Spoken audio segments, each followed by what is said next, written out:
Monday Scrum.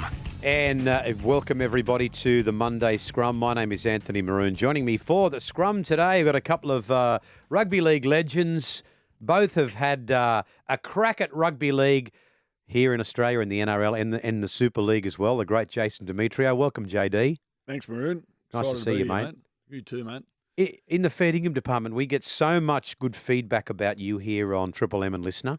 Yeah, well, I'm sure it'd be from people that aren't doggy supporters after me great tipping last week, but geez, they were good to watch on the weekend. Yeah. Well, we might dissect that a little bit more because we've got the great jammer with us as well, James Graham. How's me old mate going? Yeah, going really good, Maroon. How good's the football? The Titans with that upset win yesterday over the Dolphins. I think it was the wave of support from about 5 or 6 different teams that were desperate to see not the Titans win, but the Dolphins not win, if that makes sense. So we're getting to that point in the seasons where teams are death riding other teams. They're focusing on their results, but they also need some results to be favourable their way. So really exciting moving forward to the next couple of games before playoffs kick off, mate. It's a great time to be involved in NRL. It's probably a good point where we can start if we talk about what happened over the weekend. That Dolphins game, to be up by 14. I know 14's not an ungettable lead in the modern game of rugby league, but to be up by 14, Jammer, and know what pressure is on you, the other teams are right up your clack, are looking for 7th or 8th on the ladder. What a game it was for the Dolphins to let slip. Yes, this could be one of those that they look back on and go, that's why we're not playing finals. They were in a close game last week as well against the Penrith Panthers. They came down as underdogs and went really close to getting the victory. That Isaiah Katoa had that chance to kick that game-winning field goal, but it was Nathan Cleary that stole the show. But then, you come up against the Titans, a team they were expected to beat. They got off to such a positive start. And,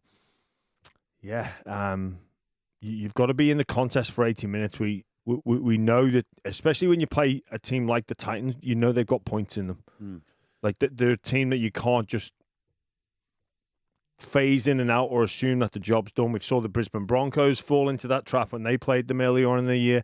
They can chase down leads. They've got the players who have that ability to do that. I think it's 2 from their last 8 for the Dolphins as well. So there's a fair slide there from the start of the season, and they're going to have to arrest that pretty quick. They were narrow last week, as Jammer mentioned, against Penrith, but Penrith were out without 5 or 6 of their best players, and we saw what happens when they come back in against the Dragons this weekend. So they're probably the team that's looking most vulnerable at the moment in the top 8. We talked a little bit off air, and when we got on air, we discussed a little bit the Bulldogs. Now the Bulldogs are knocking on the door of the top 4. And every time, JD, we think the Doggies have hit a hurdle that's too big to jump. Every time we think this is the team that's going to stop them, they say, stick that up, yeah? And over the weekend, in front of 42,000, they put 40 points on the Broncos. Are the Bulldogs top 4 material? Oh, without doubt. I think you look at their round. I think so, yeah. I've been thinking about this because I've copped a lot of stick from Bulldog supporters, but in particular my mates who are big Bulldog supporters who and I've been really impressed with the Bulldogs all year, but it just felt like over the last 4 or 5 weeks their probably attack has let them down a little bit, and they've had a couple of narrow wins, a Golden Point win, and thought that might catch up with them on some drier tracks. But I tell you, I'll happily admit that I was wrong, because the drier track actually suited them a lot more because they're so fit and they move the ball a lot more. They had more confidence to throw the passes that they maybe don't throw in the wet.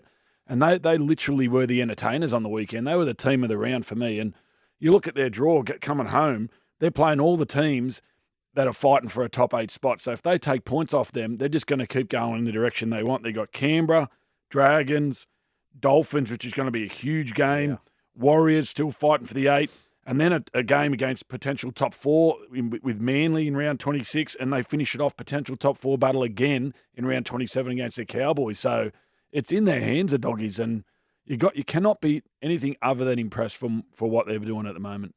Jammer, in relation to the Doggies, we give the obvious ones praise, but let me say Connor Tracy, Blake Wilson, Jacob Carraz, Bronson Cherry, hardly household names. And geez, they're getting their work done. Yeah, they sure are, Maroon. They play really well as a team. And, just on JD's point around the difficulty of the season and those close games and how disheartening and how much that can take out of you, not just physically, but emotionally, when you play an 80-minute game up in Townsville and your victory is snatched from you, and you come back, you've got a 6-day turnaround, you basically get a day of recovery and then a day of training as well before you head on up to Brisbane. You lose your leader in Crichton, your best finisher in terms of Adokar, and someone that's emerged as the real forward leader in Max King. The sort of writings on the wall from anybody that's not in there would be thinking, this will be the undoing of the Dogs. This is where it's a sort of perfect storm for them to tap the Broncos, highly motivated, and with the strike and the dry track Saturday afternoon, 40,000 people. But they just have this ability to perform together as a team. They do the little things together well as a team. They're not so over-reliant on one or two individuals. Yes, some of those individuals do help and contribute massively towards the cause, but they just work so hard together. There was a moment in that game, and I think it's mental as well, where they concede that freak try from Reece Walsh off the scrum, which is so difficult to contain. But what they do next, they kick it off to Wilson, and they drag him back, and then they drag the next player back. And then Reece Walsh kicks a 40-20. But you know what? They don't go down off that. They no matter what happens, they're never affected by it. They just know what to do next. It's a magnificent mental trait that they have. And they ended up forcing Payne Haas to kick because their defense was so good. They frustrated the Broncos and made a front rower who probably escaped 5 tackle breaks but was going nowhere, who kicks. Like, we've never seen Payne Haas do that. But it was the Bulldogs of their willingness to just keep on going after the Broncos was sensational. I thought, if you look at the two teams in terms of from a coaching perspective, it was really clear that the Doggies had a plan and they were going to back that plan. And from 1 to 17, they executed it. And going back to your point, Maroon, on their back five, the Doggies last season out of the backfield were one of the most dangerous teams in the competition. They generated quick ruck speed. They were hard to handle and they made a lot of meters, and they've continued that this year. And I go close to saying they're one of the form back lines in the competition at the moment. They've still got Crichton and Adokar to come back into that side. I mean, where do they fit, which is surprising to say. I mean, they come back in, but wow, the depth now in that side sets them up for the back end of the year. But on the flip side of that, the Broncos, they look like they had no plan. They look like they went into the game thinking this is a dry track, all the things we said, we're just going to get in here, pull the trigger and score points, but no one's done that against the Bulldogs this year. Their first set, they went side to side to side and ended up barely getting a kick away, and the Dogs just marched down the field. And I think the next set was when Payne Haas kicked it. It was like they had no clear understanding of, okay, this is a Bulldogs team, we're going to be getting the trenches and go to war with them, and they clearly weren't prepared to do that. Well, just thinking about the mentality of that game and the strength of the Bulldogs' character, just before half-time, Ezra Mann puts that freakish grubber kick in, and then Staggs goes on that run, which was an unbelievable try. Great to watch.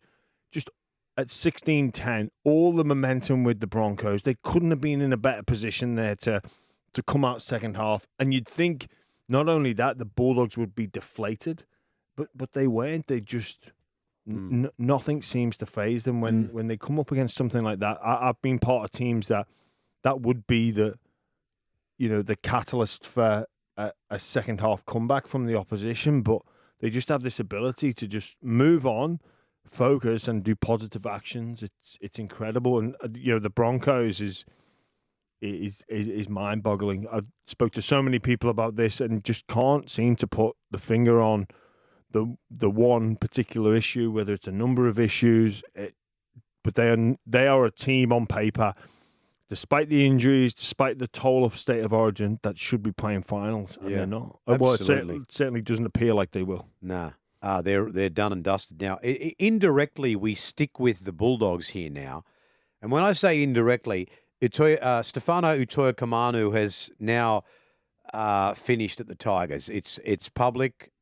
He has told the Tigers he won't be there next year. So Utoikamanu moving forward, we believe the race comes down to two teams, one being Melbourne and one being the Bulldogs. And given the fact that his wife and family are very close, they all want to stay in Sydney, this means that he is probably going to be, and our mail is very good that it might be that he is a Bulldog next year. And JD, if I can start with you, doesn't this speak volumes to what Phil Gould and Cameron Ciraldo have achieved at that club? Oh, it certainly does. I mean, I remember in the off-season and the start of the season, everyone was talking about too many utilities. Where do they all fit? How do they all come into this side? And they haven't just fit. They're humming at the moment. You look at Connor Tracy as an example. He comes into the side and everybody's thinking, where does he play? Well, he comes on in the week and over the last few weeks, he's very much that Dylan Edwards style player. Maybe not as physically big and as got as much punch as Dylan Edwards, but definitely a lot high work rate, high energy, always on the ball, and he fits into that system really well. And then what they do, lack, if anything, is that big man up front, and that's been clear. They've spoken about that. I think Phil Gould's mentioned that a few times. So they've just patiently waited. Opportunities come to get arguably the best up-and-coming front row. And I say up-and-coming because he's not established at that elite level yet. I think he will be, and that's what they're getting him for, that potential. But, geez, it makes their side stronger again, doesn't it? He's a big body, start their sets off, takes pressure off their halves, gives their playmakers more time and space to play in. It'd be a great fit for the Bulldogs. Given the fact, though, that Stefano Utoikamanu is leaving the West Tigers, and it kind of puts the West Tigers, I hate to say it, but we always say the West Tigers are in this rebuilding phase, and they haven't made the final since 2011. So Lockie Galvin, I believe, can walk at the end of next season. They still will have Appy. Obviously, they've got Luai coming and a couple of other semi-big names, but this is such a massive loss for the West Tigers, who have lost something like 14 of their last 16 games. And James Graham, what sort of pressure do you think Benji Marshall is under? Well, firstly, just on Stefano Utoikamanu electing to leave, I don't think this is a secret. It's been dragged on for far too long. And the Tigers are part to blame for that, not putting a deadline on things and allowing these clauses. Stefano Utoikamanu will be looking at how he can fulfill his potential. And when you look at the environment at the Bulldogs, that is a destination for players to get better and improve on their game. Because Stefano currently at the moment, he sits outside definitely the top 10 front rowers in the competition as it stands. Arguably, he'd be maybe in and around that 15 to 20. He, on a personal level, would want to get better and play in a team that is competing and challenging for playoffs and finals and semi-finals and GFs and looking for trophies. So that is why he's electing to leave. It remains to be confirmed whether he'll go, whether he goes to the Bulldogs or the Storm, he'll be able to do that. So big loss for the Tigers, losing one of their best up-and-comers. But yes, now they've got some money and they bring in Jerome Luai. But they've got Luai, they've got Taruva. It looks like Bateman's gone as well, so they need to replace these players. But they're not the only team with money or that would be in competition. So the Saifiti boys, for example, or one of the Saifitis that appears has been tapped, he's going to be left with a decision to go, well, maybe the Dragons, maybe the Tigers. Well, the Tigers are going to have to pay overs for him to go, because if it's a identical offer, well, they can't, can they? That the Phil Gould has shown when you're going to rebuild a team what you need to do. You need to get some of those players that are in the cap that are going to really add something to your footy club, but aren't going to stop you from bringing high profile players in over the next few years. Which the Bulldogs have done a great job at that, and they've still got money to sign Stefano. They didn't go and pay overs for other people. They're getting the best out of Max King. Look at their forward pack. There's no one in there who's on huge money that you would see at other clubs. So they've been willing to say, okay, this is the journey we're on. And I think it gives the Tigers and Shane Richardson an opportunity to go, okay, this is where we're at. This is how we're going to build it, because he said he wanted to clean the cap up. Well, Stefano moving on, and Bateman for that matter, pretty much cleans the cap up and goes, okay, this is our plan now, and we can move forward with it. JD, have you in any way been linked to helping out, consulting, or anything at all at the West Tigers, given that you have a relationship with Shane Richardson? No, I haven't, no. Okay. They have a terrible record at retaining quality players. I know I go back a ways. I go back several seasons now, but from the year of Moses Tedesco, Woods, Brooks, and now Stefano Utoikamanu, all those big names players, they've not retained one of them over the years. Again, that's the challenge, isn't it? And everybody thinks recruitment's about bringing people in. For me, recruitment's about keeping people in. When you start building something, you want those players to be buying into what the club is about and be willing to stay for a bit less to be part of something special. That's the challenge every head coach is trying to go through, and you can see that at the Bulldogs now. And you can see what that does. It's infectious for the people around him. The Bulldogs are such a powerful brand when they're going well. Like rugby league, NRL thrives when the Bulldogs are going well because they're probably the most vocal people in the crowd. They bring so much atmosphere, and it's good banter in the stands when you're in and around Bulldogs people, So, and the Rabbitohs know that. We've had some bumper crowds on Good Fridays against them even this year. So, and you can look in the crowd now and see, wow, there's some real excitement about this Bulldogs team, and that's what the Tigers have got to try to do. They've got to try to get not only their team, but start getting their supporters excited about supporting the West Tigers. And I really think the Stefano decision is the best thing for the club. Oh, really? I do, yeah. That's an interesting take on it, JD. It's just, Jammer said it before, it's dragged on too long. Yeah. You can't have people at the top end with 1 foot in the taxi and 1 foot out. You're either in or you're out, and I understand that because the contracts and the way managers do it because it gives them flexibility. But they need people, and I tell you, when Jerome Luai comes in, Jerome Luai he'll instill a passion that the Tigers haven't had for a long time. And there's a guy you can build a club around because he oozes passion for his teammates and for his club. Yeah, but James Graham, I think that's a massive statement from JD to say the joints, it could be the best thing that happens for Stefano to move on, because we've just spoken about how hard, or you've spoken about how hard it's going to be for them to recruit players and how they're going to pay overs. And in a sense, they had the bloke there. Yeah. Why did they let it drag on? Why do they have all these ridiculous clauses in contracts? If he plays 2 Origin games, he can't go, and all this nonsense. Well, you do. JD's right. You do want people who want to be there and are fully all in on the cause, but you need to create an environment that makes people want to be there. 100%. And I think the Tigers are still in the process of finding out what that environment looks like. Yeah. We talk a lot about identity, where they play their football, like on a week where their home ground is. Like, for the betterment of the football club, would it be best perhaps served to be fully based out of Campbelltown so the community there can go and watch their stars on a week-to-week basis and they have a real connection to the club, and that will pay dividends in 5, 10, 15 years' time if they've got lads that have been going and girls going up to the game, supporting that club, and then they get an opportunity to represent the club at NRL level. Like, if you've done that, you have a stronger connection to that club, whether it versus, they play 3 or 4 games there a year. So they've got some work to do in terms of the environment that they're shaping to make sure that the best players want to stay there and be part of this. Jerome Luai will play a big part in that, and the leadership and the character that he's shown. You asked a question about Benji Marshall. Is he under pressure?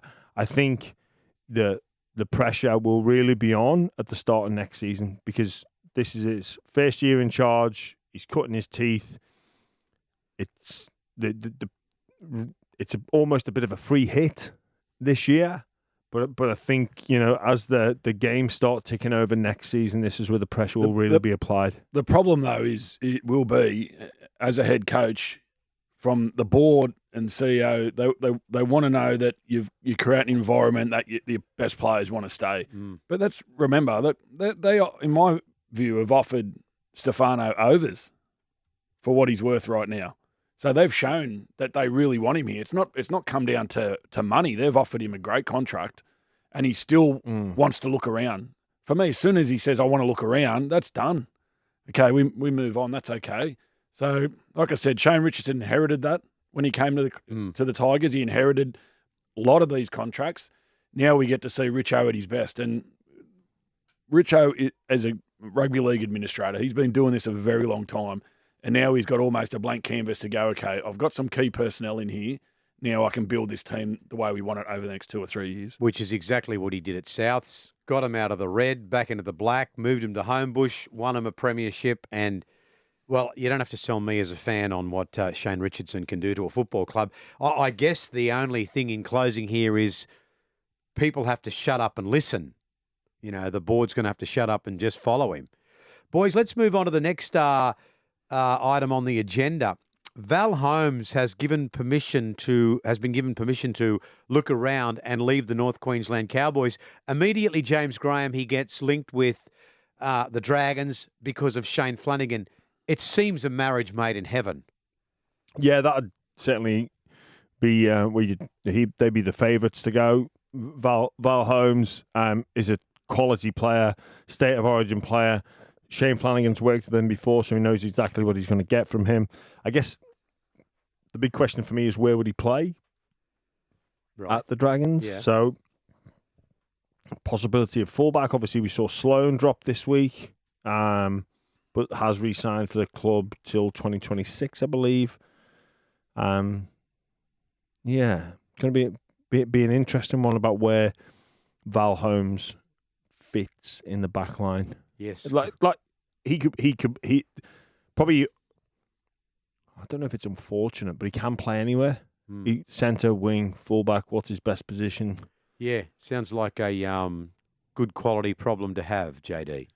And they're going to get him at a good price because the Cowboys are going to have to chip in because they need the cap space. That's my read into that is that, yeah, okay, Val, he can go. I believe he's on around $1 million. So, you know, they get a potentially $1 million player for 600,000-700,000. So it's a good buy for the Dragons as well. And I think his flexibility is good for the Dragons. So they've got some really good young outside backs coming through. So have someone of Val's experience to come in. The Feagai brothers come to mind. You know, Sloan as well. That he'd be awesome for them. And Shane knows him well. You know, he's played in the grand final on the wing for the Sharks, I believe, under Shane Flanagan, and he can play multiple positions. So, yeah, is that the only club he's linked to? I'm not too sure, but probably can't afford to pay him. The Dragons would, obviously, they'd have to match that $1 million. You'd imagine the Cowboys would tip in, but for any moving forward after that, you've got to envisage a reduction in salary. Yeah, I mean, he's in the other side of 30 now, Val, so he would understand that anyway. So, and what that does for people at home to understand how it works, because they get to save a bit of money in the cap because the Cowboys tip in year one, they can then put that into year two and split it over year 2 and 3 maybe for Val. So that's not overall package is still a little bit higher than the first year, but it's still a reduction on what he was on. Okay, boys. Moving on now to the side. Look, there's been a number of sides that haven't performed as we thought they would this year. Obviously, Parramatta come to mind, Souths come to mind, but the Broncos to be so far out of the 8 now after being 3 minutes away from winning a grand final. And what before we go into this discussion about the Broncos, Selwyn Cobbo's form of late has been discussed, has been mentioned. We're just hearing hot off the press that Selwyn Cobbo has been charged in relation to a domestic violence issue. So that's just come through the newsroom there. Selwyn Cobbo's been charged with domestic violence. That's all we know at this stage. So we'll keep that in the discussion, or we'll put that as a side as we have this Broncos discussion. It's just been a year that's horribly gone wrong. Obviously, Adam Reynolds has spent a lot of time on the bench with injuries, James Graham. And then there's never a good time to lose players for Origin, but shit, it came at a bad time for the Broncos this year when they really needed to start winning. And now I think you'll find they've lost something like 7 of their last 8 games. Yeah, they have. They lost 6 in a row, beat the Knights. I think assuming they turned a bit of a corner. For me, the performance against the Penrith Panthers was the one where it really looked to me as if the Broncos were going to steady the ship and go on a run. But it's been such a disappointing season. I think that there are mental demons from last year's grand final that maybe haven't been addressed. And it's hanging over them. That's the only thing you can put it down to. Maybe the fact that it's that coupled with the Brismania, like they are bumping up security at training because there's so many fans that want to be a part and see every single training session. Like that's not a natural. What was the correct phrase? Where they're underperforming, but they're still getting the fanfare. Yeah, that doesn't sort of add up in the brain. Like this is and they do have some phenomenal individual players that deserve all the plaudits they get, but they're just really not playing well as a team. But when you get this wave of support, you can almost wonder, like, well, is anything actually wrong? Because usually you get the fanfare when things are going really well. Well, I think it's a combination of a few things. I think the expectation was probably a bit higher than what it should have been based on the players they lost. If you go through the grand final side, Reece Walsh, has battled this year in terms of getting back to that form, but he's had no Herbie Farnworth out there with him. Adam Reynolds has missed large part of the season, only starting to come back and looks a bit out of nick at the moment because of the time off. Thomas Flegler, huge player for him last year, and his rotation with Carrigan and Haas can't be understated because you got the three hit. Now it's just the two of them. Payne Haas and Flegler played 50-plus minutes straight, or nearly 50 minutes straight on the weekend, and you could see the fatigue, particularly in Payne Haas. Those guys are coming. That's their third game in 8 days from Origin, or 10 days. So you could see the fatigue in them. And then you got Kurt Capewell. Again, these are experienced NRL players. And you go down further, Brendan Piakura didn't play on the weekend.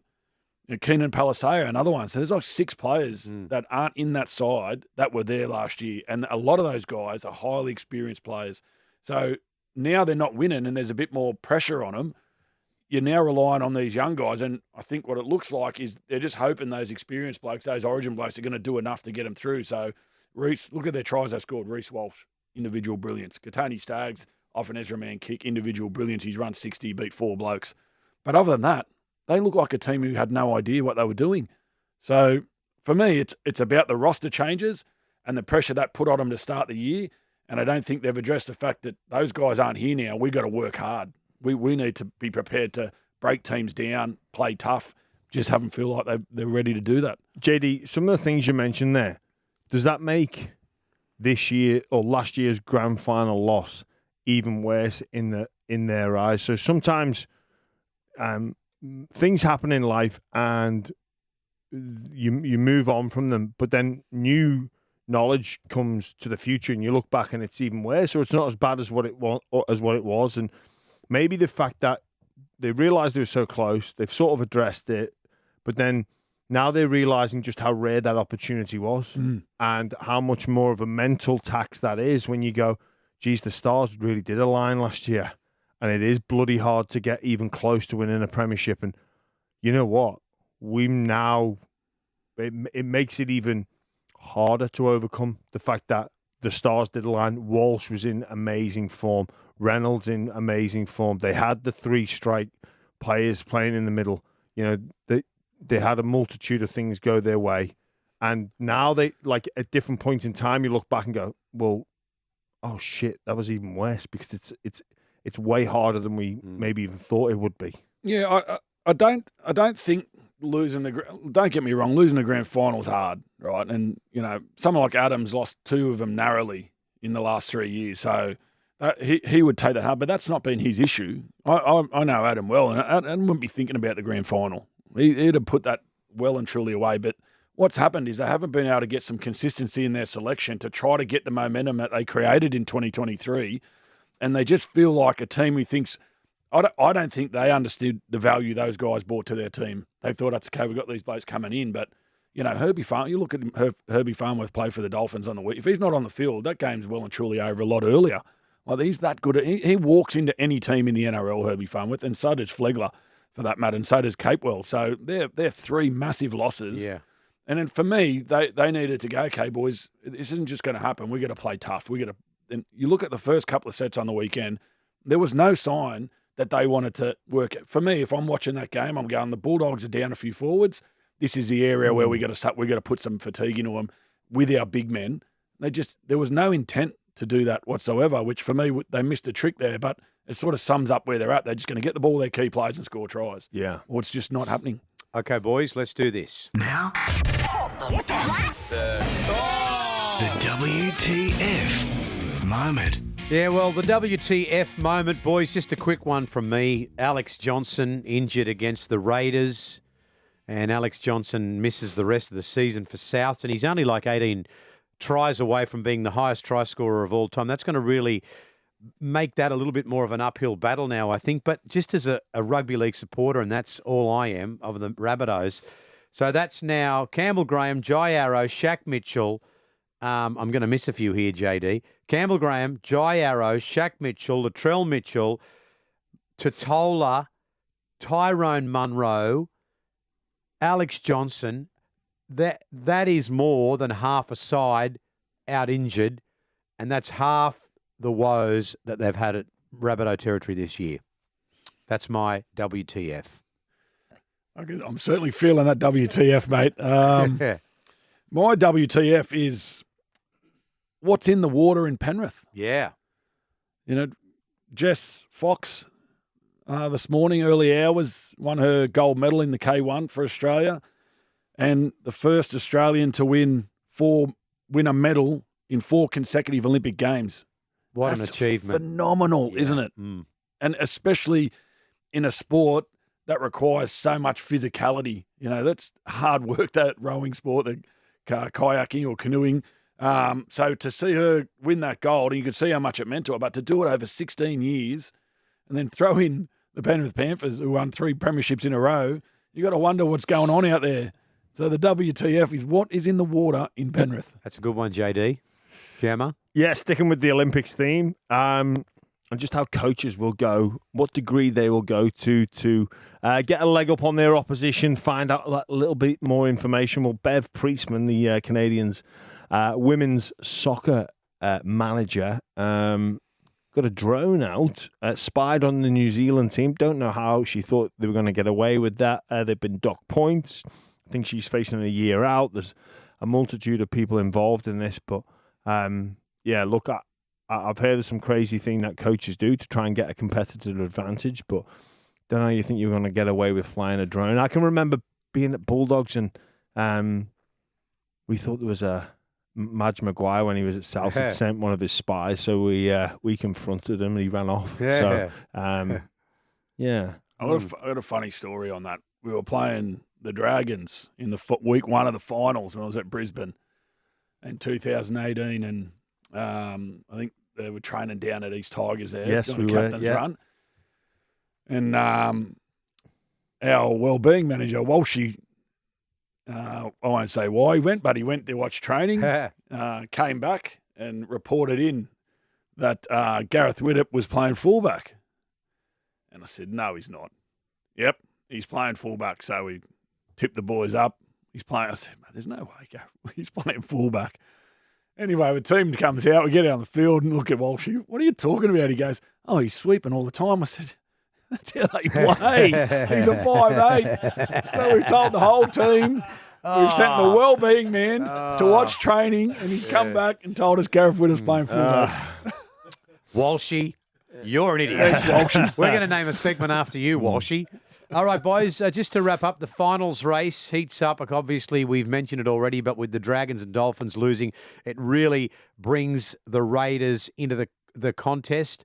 I'm going to start there. Of those 3, Dragons, Dolphins, Raiders, who do you think, James Graham? Which of those 3? Well, let me put it this way. If they make it, of those 3, who's the best chance of doing something with the bottom of the top 8? I'd say the Dolphins, mate.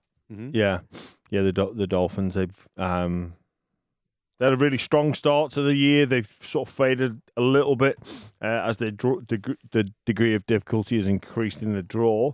But it's so hard to call that sort of one spot that seems available. But you know what? In another week's time, all you need is a couple of losses for either the Sharks, the Cowboys, even the Bulldogs. You know, they're not home and hosed yet. So this finals race, I feel as if there's going to be another twist.